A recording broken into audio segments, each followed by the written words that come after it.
Everyone. Thank you for joining us this afternoon. I'm hoping everyone can see me. If you can see me and not the screen anymore, throw something up in the chat. I just want to make sure that we're all good to go.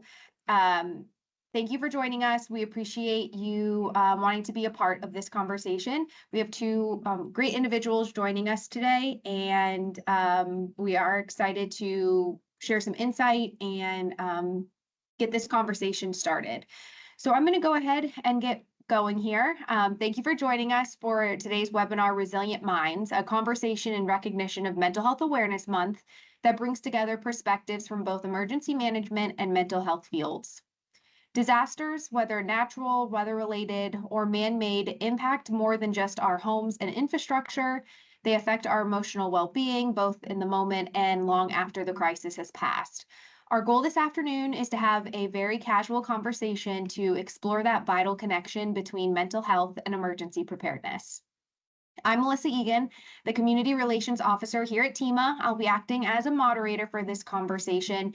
I will be keeping an eye on the chat, so if there are any questions, comments, or concerns as we have this conversation this afternoon, please feel free to add it in the chat, and we'll either stick it into the current conversation, or we'll make sure we get to them at the end.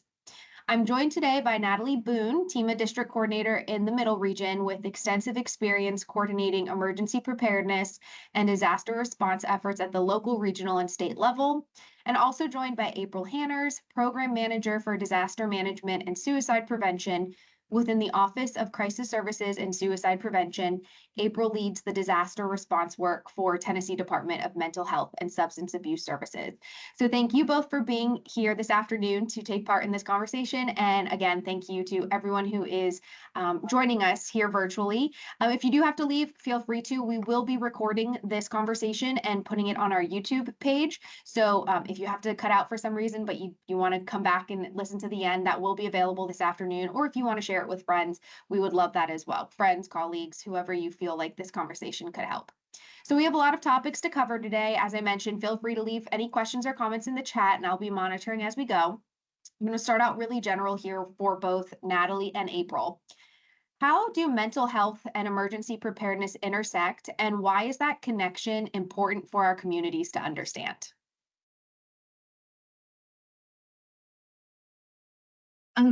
Well, I guess I'll start. So as far as mental health and emergency preparedness comes to overall, disasters, you're looking at families, people in the community, individuals that may have lost everything. And if any of us, all of us have been through some point of turmoil in our life, that we know that can have an overall mental health impact. But a lot of times that focus is put on essentially meeting those basic needs, and then the mental health piece tends to become an afterthought or something that can come later once those recovery efforts have really begun. And that's kind of where a lot of one of the programs that I work with steps in and takes over as far as providing those resources in the community. Yeah, so I think, I agree with April. I think, as responders, we oftentimes we meet people on the absolute worst days of their lives. And I think doing work on the front end to remember that, mental health is a piece of this. It's a huge piece of it, and it's one that can't be ignored any longer. I think that ties into the preparedness of what can we do on the front end to prepare for this. What plans can we put in place within our preparedness plans that we can utilize and reach to, because at that time, nobody is really thinking, okay, I got to get this. It's the basic needs, it's life, life needs, those human needs that everybody has, where that is a huge part of it. We just oftentimes it takes a back seat, unfortunately. And Natalie, I want to follow up with that. You touched on it very briefly, but as a first responder working in emergency management, your experience in EMS, what role does mental health play in your planning and your response work, whether it's for your region, for the state, for our agency? How have you switch that focus or put more focus onto mental health in your planning? I think, I would love to see us start pre-planning that more. We pre-plan all of these other things and all of these other pieces of response and recovery. I would love to see us start integrating the mental health piece into. I mean, we've made strides in the recent years. Department of Health now has our mental health strike teams that can go out, but just putting that focus there and remembering that is equally as important as anything else. Not just for the communities, not just for the people that we are there to support and serve and help them get things get that ship righted, but also for our responders that are out there dealing with that every day.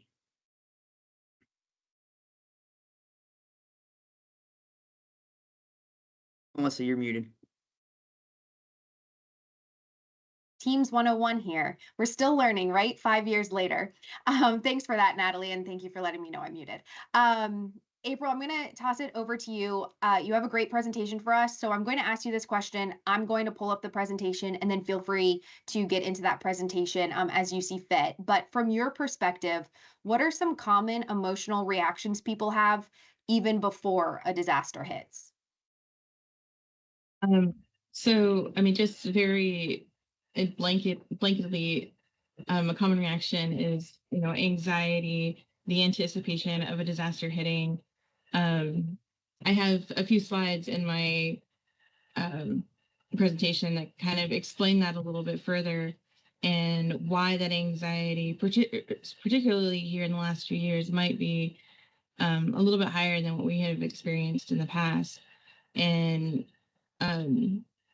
because just using one of the more recent ones with Helene as an example, that there was really no level of anticipation that could have happened prior to that disaster. And now we see, particularly with individuals in that community, a lot of anxiety around if they're calling for a lot of rain, if they're calling for storms, and knowing that there has been a lot of geographically displaced areas and change in the geographic land. They don't know what's going to happen when those weather threats come up. So there's a lot of anxiety that is felt within the community. Are you able to forward the slides, or am I able to forward them, or do you have to? I'm going to go ahead and do them, so you can just give me a next slide, or I'll try to do it as organically as possible. Okay. Yeah, we can do next slide. So this is just kind of a visual representation of what mental health looks like over time of a disaster. We talked about that anxiety that what can happen before, we might have a severe weather threat, anxieties around any level of disaster that could happen in our state. You have the impact. There's that initial gasp of, oh no, this has happened. Your community rallies together, people start responding, people come together, that honeymoon phase, and then we enter that recovery phase. And once those initial basic needs are met, you've lost your home, but now you have a place to stay. You are able to get food. Those very basic needs are met. Those emotional downs really start to hit the community, start to hit the volunteers, the first responders. You get that level of burnout starting to build up. And that tends to really linger on for that first year after a disaster. And then you have those triggering events, the events of, like I mentioned, the excessive rain, the storms. I live in Montgomery County. We've been hit with several tornadoes in the past couple of years. Anytime there's a tornado warning, the level of anxiety, I've seen it rise in my house over the years. It's just things that are ongoing. Anniversary dates that, a year after it happened, that's typically a huge emotional impact on communities. And then getting back into their new normal and those emotional pieces starting to actually build into that positive direction. So the emotional impact is very long-term when it comes to related to disasters. Next slide, please. Recently was speaking with my local providers and their teams. There's a level of feeling burnout, a need for self-care, and I was really wanting to figure out what has been going on. When we had the services that we provide, we've been included in 13 from 2010 to 2020, and that's when the crisis counseling program started. Since 2020, we've been included in 16 disasters. And so in that 5-year period, the last one we currently have active is with Helene. And so our providers, our mental health providers, the first responders that are involved, there's a reason why there is that increased anxiety and increased worry. You're looking at 13 over 10 years versus 16 within that 4-year period. Next slide, please. So with the program that I work with specifically is the Crisis Counseling Prevention and Training Program. We offer services that include individual crisis counseling, going door to door, talking to people that have been directly impacted by the storms, providing basic supportive education and care. We have group counseling, public education, going to schools, talking to children around being prepared for storms, or providing them with like coloring books, just talking to them about little pieces of things they can do to be prepared and feel safer. Developing educational materials, billboards, PSAs, anything across the board. They all have numbers set up that people can call in if they need immediate emotional assistance. Providers oftentimes receive funding to be able to provide longer term counseling and care for individuals as well. I know Frontier Health out in Northeast Tennessee is able to provide for those impacted by Helene free counseling services.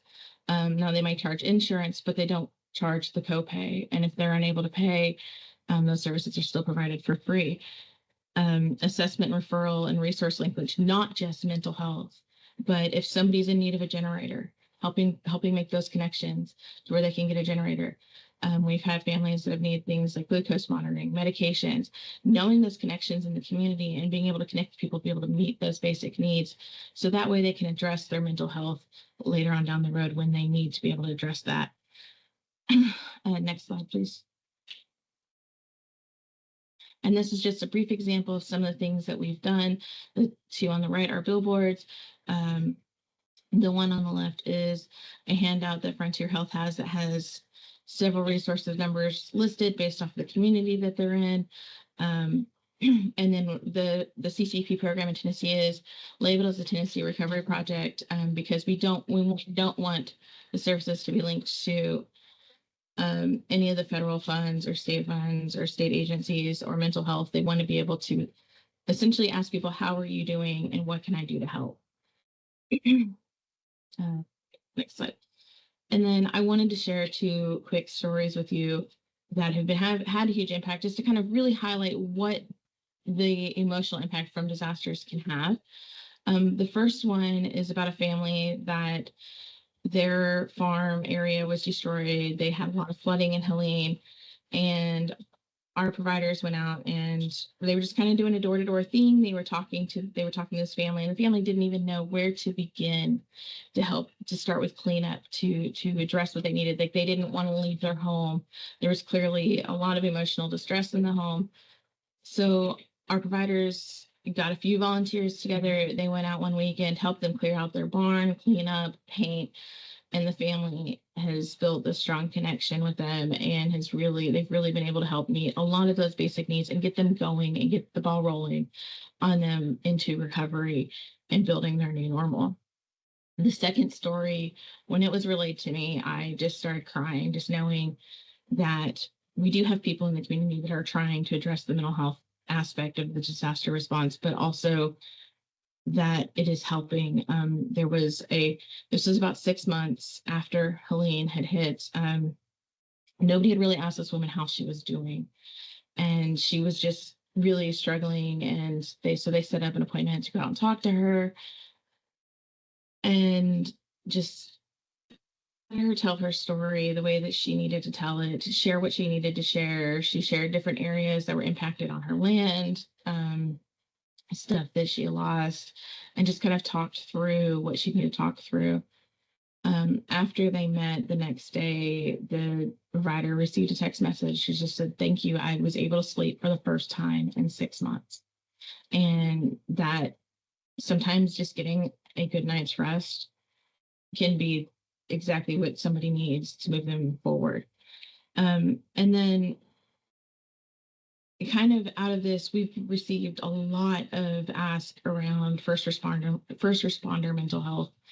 And so I've been working hand in hand with our communications team within our department to build our first responder mental health page. That includes peer resources. We do have 2 PSAs that are being run in streaming services as well as on cable. And the videos are on our website. And if you want to, that first link, I do have a QR code that didn't end up on this presentation. I apologize for that. That takes you to, but it has the PSAs and information and resources for EMS, fire, and law enforcement, as well as information on our mental health strike team in collaboration with the Department of Health. And then if you guys have any additional resources, information that you think needs to be provided, we are more than happy to add to it, adjust things. We want feedback, but this is kind of really in the beginning stages of getting some resources and information out there, and kind of have a landing page for where to find some of these peer resources. So, and of course, a question slide, which we can just move forward with the conversation at that point. Yeah, I don't see any questions in the chat. So I will pose a question for both April and Natalie. Do you have any examples of practices that you've seen work well to prevent burnout, both among responders or community members during long or repeated disaster responses? I know, April, you touched lightly on some Helene. So I think one of the things that I have learned that is extremely important, we have to, from the responder end, we've got to teach our people that, you take a break. You have to take a break. You have to. We teach this all the time in classes that we teach when we start talking about demobilization, this, that, and the other. Once things start to stabilize, we have to. I feel like we're not doing as good a job as we could be on taking care of those people.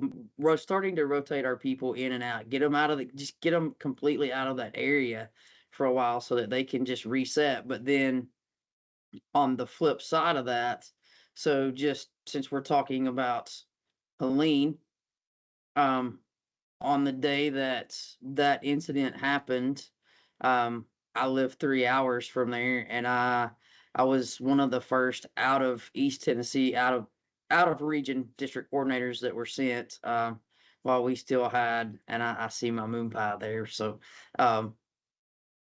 she was still, we had people stuck on the roof of that hospital. And so one of those being ours. So that automatically adds a level of stress to that. When I left home that day, I didn't come back home for 14 days.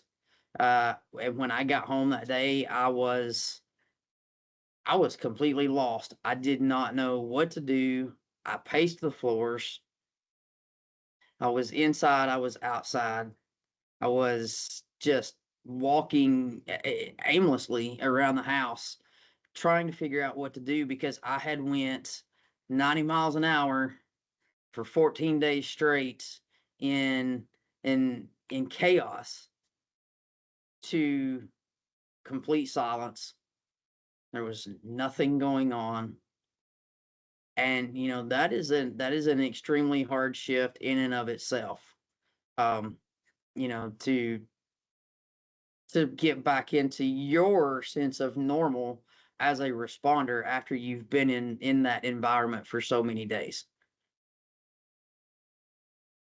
So I think, taking that time to, as soon as we can, start rotating our people out. And sometimes we can't always do that in the initial phase, but sometimes it is just taking that step to those that you are working beside, or those that you may not be working that event, but the people that are your colleagues, your coworkers, taking the time to simply send a text message that says, "Hey, I'm just checking on you." just checking on you to see how you're doing. Hey, if you need to vent, I'm here. Yeah, and I think that goes back into reducing the stigma, like just having that conversation, sending that text. April touched on this in her presentation, but the idea of reducing the stigma around individuals seeking that mental health support, whether they're community members, first responders, during or after the disaster. So like right when we're in the middle of it, everyone's in go mode, as you mentioned, and maybe not feeling like it's the right time to reach out or to get that support, or for those rural communities or tight knit communities. Uh, we're doing outreach, we're having this conversation. Are there any specific examples you want to share to your colleagues that they may be able to take, whether it's in their workplace or in their community, to help reduce that stigma? I think this is where it starts. I think it is. That was the reason that for those that don't know, this all kind of started at our TEMA in service this year when I got up and kind of just told my story. Um, but I think that's where it has to start. With I think the way that we reduce that stigma is to continue to have these conversations. To let people see that it really is okay if you're not okay. If you need a break, you need a break, and that's okay too. I think the other big thing probably that I would say is it's kind of a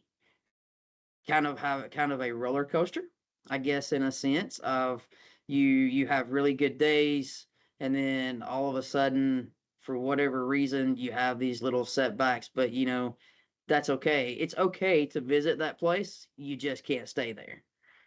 You got to pick up and keep moving forward and keep making the progress. You can visit those places. You just can't stay. April, is there anything you'd like to add?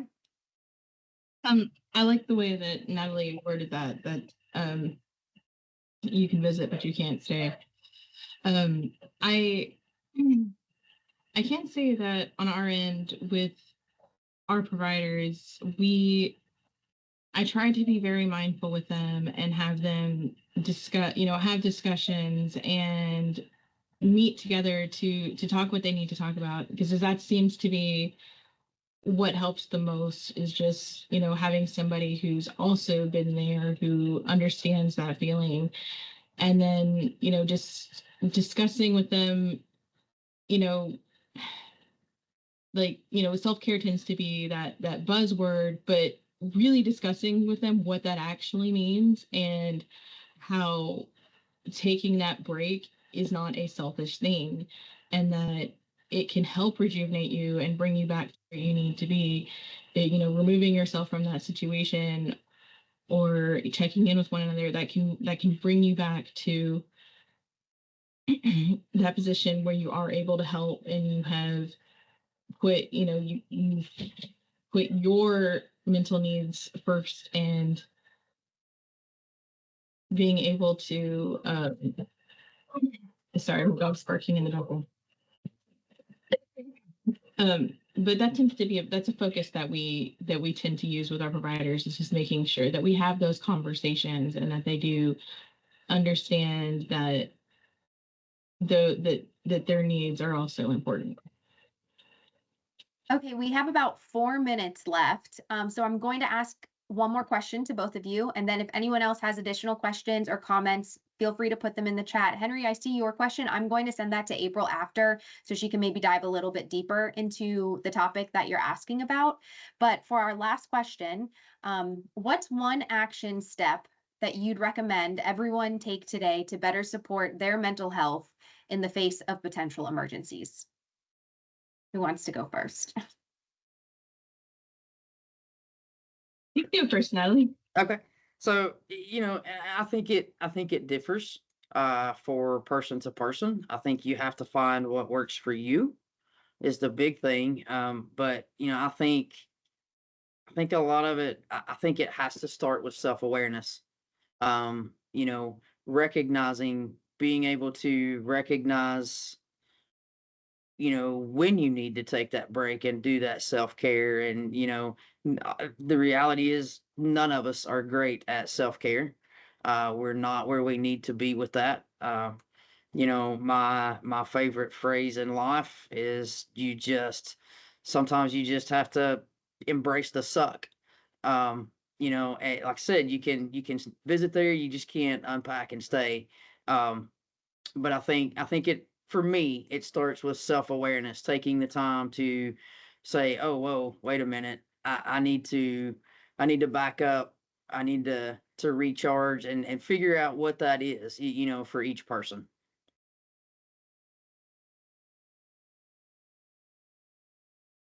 I really like the way that you word that, Natalie. You just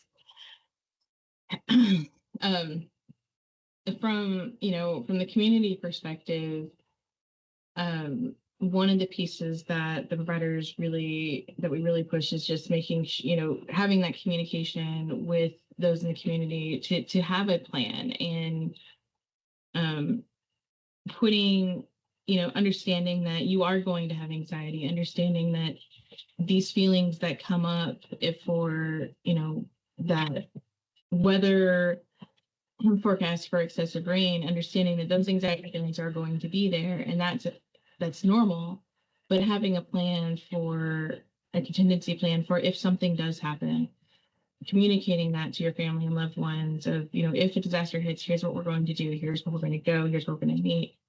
And, just knowing that there are those possibilities and just easing the anxiety, knowing that now we know this is a possibility, now we can have a plan. And so that would be my biggest piece of advice. Awesome. Well, I will wrap it up there because we're just at 2:30.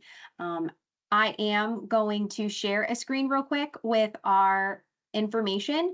If you have any questions, comments, concerns, would like to, reach out to myself for any community related type of things, Natalie or April, I put their contact information up there on the screen. Thank you so much for joining us. We hope this was a valuable conversation for everyone. And as I mentioned, I do plan to post this recording on our YouTube channel. So I will be putting it up there hopefully within the next half hour.